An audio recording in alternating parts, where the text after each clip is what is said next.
Whenever a scandal breaks, one of the first questions that we should ask is who's investigating it? Because if the people running the investigation helped build the institution where it happened, that's not accountability. That's public relations. And that's the exact same playbook that corrupt megachurches and Trump-aligned organizations use when they're trying to control a narrative. This video is a follow-up to Atheism's dirty little secret, and we're going to walk through the NanoCon 2025 response point by point, because the pattern didn't just repeat itself, it intensified. And in this video, I'm going to go point by point, and you could decide for yourself if there is a playbook being used by some atheists who happen to be leaders in this space that is exactly identical to the one used by corrupt megachurches and Trump political operatives. Let's talk about it one more time.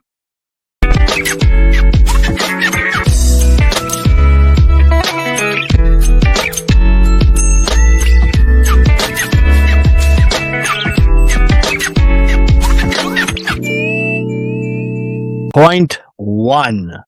The investigation done of NanoCon 2025 certainly appears to be a conflict of interest. According to public statements and community reports, the initial investigation seems to have been conducted by someone who was a founder of the organization behind NanoCon, is still socially and professionally tied to its leadership, has a reputational stakes in the organization's public image, and is part of the culture being evaluated. Now, I ask you honestly, do you think this is a conflict of interest? I personally do think so, because by widely accepted nonprofit governance standards, this would assuredly be considered a conflict of interest. Just Google it yourself and see what a conflict of interest is. This is not very complicated, and it is what it is. Now, we see megachurches routinely appoint longtime friends, former board members, or loyal staff to investigate misconduct. The goal isn't truth, it's damage control. And we also see Trump-aligned PR acting the very same way. Political organizations often use loyal insiders to review scandals, control the investigator, and control the narrative. Now I ask you if you think this is not exactly how the so-called investigation into sexual assault allegations against an organizer of the NanoCon convention was handled. Next, we see a pattern of protecting the leader, not the victim. My observation is this: public messaging from several influences and organizers appeared to prioritize protecting the accused and the event's reputation over supporting Nancy. Again, just look honestly at the odd reactions of some people claiming they represent the atheist community. In megachurch public relations, we see the very same thing. Scandals are framed as attacks on the pastor, not harm to victims. And in Trump PR campaigns, we see misconduct allegations being reframed as political attacks on the leader.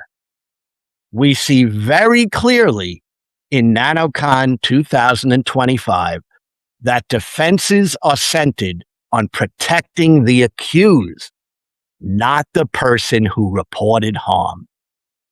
I ask you sincerely, does this not clearly look like the pattern that I'm describing? Another tactic is to discredit the victim's memory or motives. In the public discourse around NanoCon 2025, several prominent influences publicly questioned Nancy's character. Nancy's recollection was publicly nitpicked. Her motives were questioned. The focus shifted from the allegations to her supposed flaws. In megachurch cover-ups, victims are labeled confused, lying, or attention-seeking. I know most of you have seen this before, right?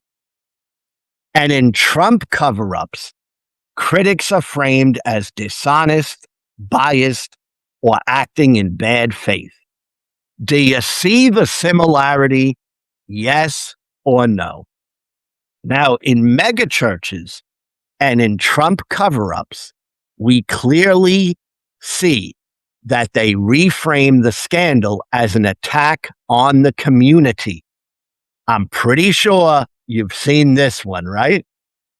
In the NanoCon 2025 public discourse, critics were explicitly told that they were hurting the atheist movement. This is exactly what megachurches do to cover up for pastors.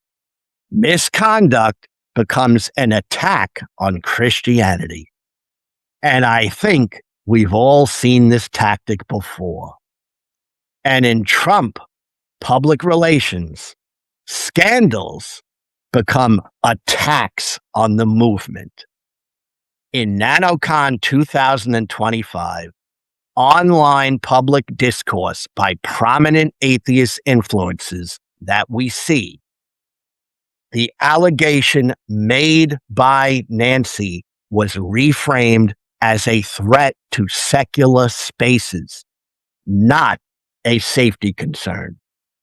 Do you see a pattern here? Next, we see attempts to minimize the harm.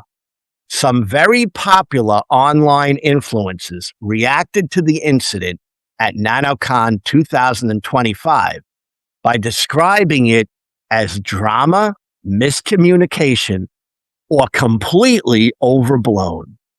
In megachurch culture, serious misconduct is reframed as minor misunderstandings. This is a clear pattern, and it's repeated over and over again. And in Trump public relations, scandals are downplayed as exaggerations or as political theater. Hopefully, you can now see the parallel. Serious claims were reframed as interpersonal conflict. Now, let's look at how loyalists are used to control the narrative. In the NanoCon situation, we see influences aligned with the NanoCon events publicly defending the accused. Counter-narratives were pushed aggressively by people claiming to represent the atheist community. And they were all about not believing the alleged victim. In megachurch culture, we see surrogates and friends of the church flood social media with defenses, and people are told to not believe the alleged victim. And in Trump PR, allied influences repeat talking points to drown out criticism. This is how it's done, folks. Seriously, in the NanoCon situation, some individuals online mocked or dismissed Nancy's supporters. Some have even suggested Nancy was the one who did the assault and that the man accused in this event was the real victim. Talk about turning things upside down. This seems particularly strange given what we do know and is the epitome of victim blaming. It's so obvious. This is my opinion. This is simply victim blaming. Now, megachurches and Trumpers often conduct biased internal investigations based on publicly available information. In this case, the review appears to have been conducted by insiders. This is not a good look. Just like in megachurches, where internal reviews are run by people financially tied to the ministry. And in the Trump world, where investigations are run by loyal appointees. Do you happen to see the same thing here? Same structure, insiders investigating insiders. Megachurches and Trumpers also silence or shame critics. In the NanoCon situation, many critics have reported that they were mocked, dismissed, or told they were hurting the cause. They were dismissed and told to not talk about it. This also happened to me personally. Not that I care, because I don't. But I do think it's very telling. In megachurch cover-ups, critics are most often labeled divisive or traitors. You've all seen this happen in corrupt churches, right?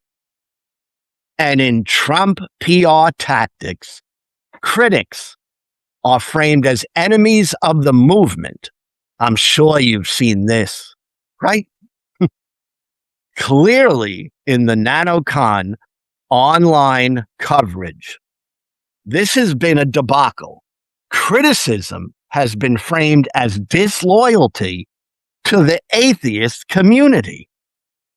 And finally, we see an emphasis on protecting the brand over accountability.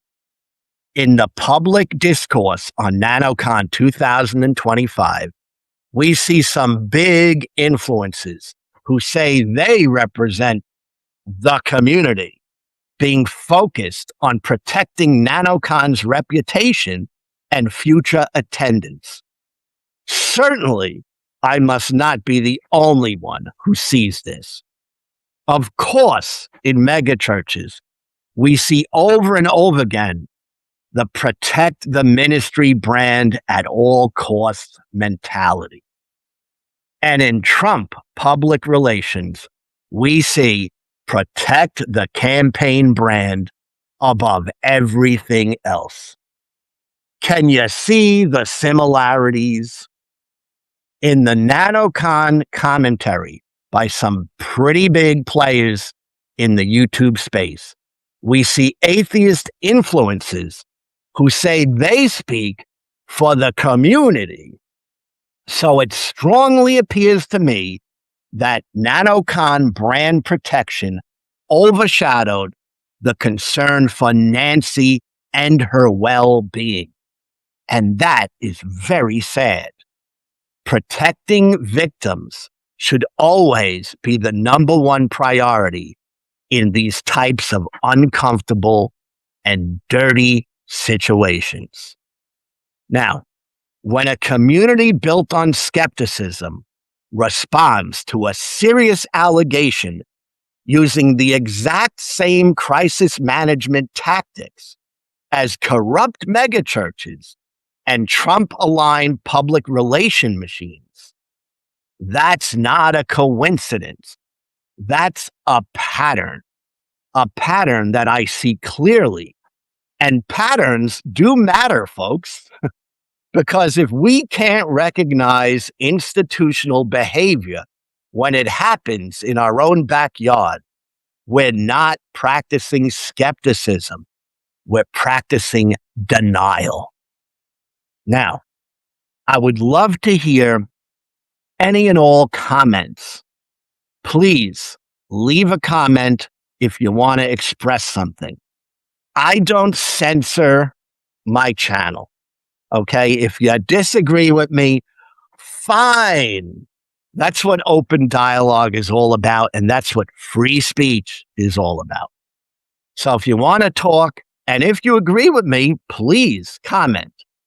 I welcome all comments and I try to get back to every single one of them. Please like, subscribe, share the video if you feel it's important. And if you want to support my channel in just a small, very tiny financial way, you can buy me a coffee. That link is also in the description. Until next time, folks, think rationally, be honest, and always be happy.